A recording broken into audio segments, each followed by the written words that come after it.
Assalamualaikum warahmatullahi wabarakatuh. Kami dari kelompok 1 akan menjelaskan materi kita, di mana ada dua materi yang akan dijelaskan di video ini. Yang pertama yaitu evolusi dan kinerja komputer, dan yang kedua struktur interkoneksi. Baiklah, langsung saja kita mulai dari evolusi kinerja komputer. Nah, berikut ini merupakan evolusi komputer dari generasi pertama hingga generasi kelima. Komputer generasi pertama. Yang pertama ada ENIAC atau Electronic Numerical Integrator and Computer. ENIAC merupakan komputer yang sangat legendaris yang dirancang oleh John Mauchly dan John Presper Enkert.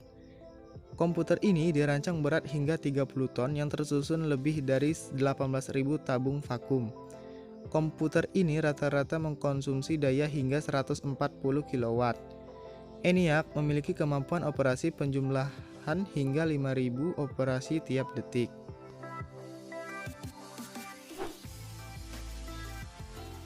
Yang kedua ada EDVAC atau Electronic Discrete Variable Computer. EDVAC muncul pada tahun 1945 karena von Neumann mencetuskan ide mengenai konsep storage program dan dipublikasikan dalam bentuk proposal. Hingga muncul desain komputer uang yang didesain oleh von Neumann dan koleganya. Komputer baru ini diberi sebutan komputer AS, Computer of Institute for Advanced Studies.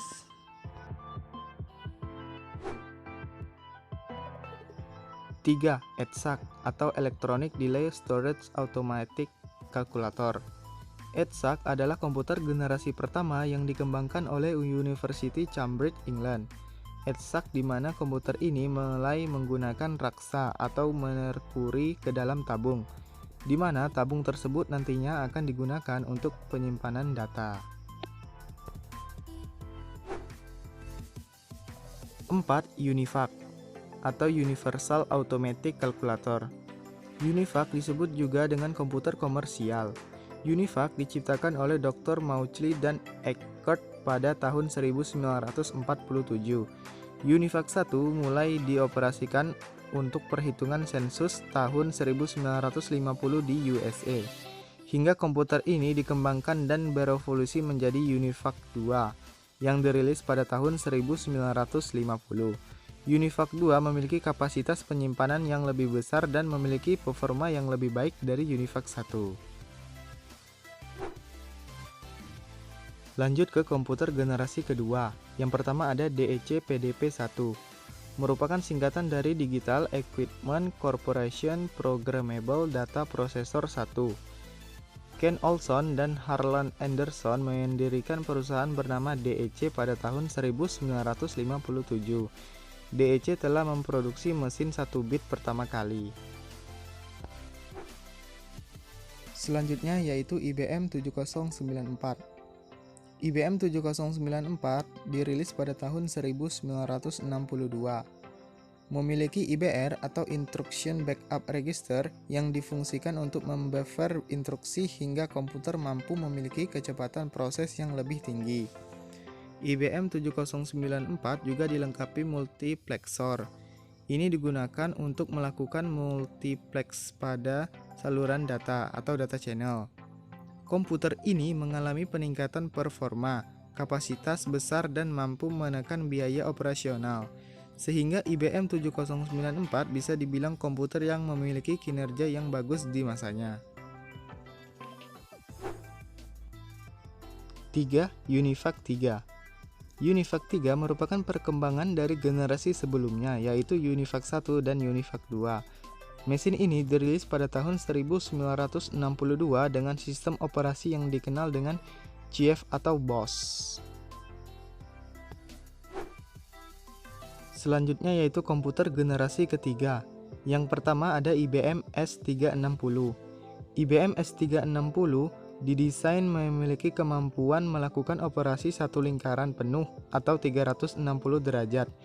IBM S360 dibuat pada tahun 1964 yang menggunakan teknologi IC sebagai rangkaiannya. DG Nova atau Data General CRV Nova. DG Nova adalah komputer berukuran kecil 16 bit pertama yang dibuat pada tahun 1969.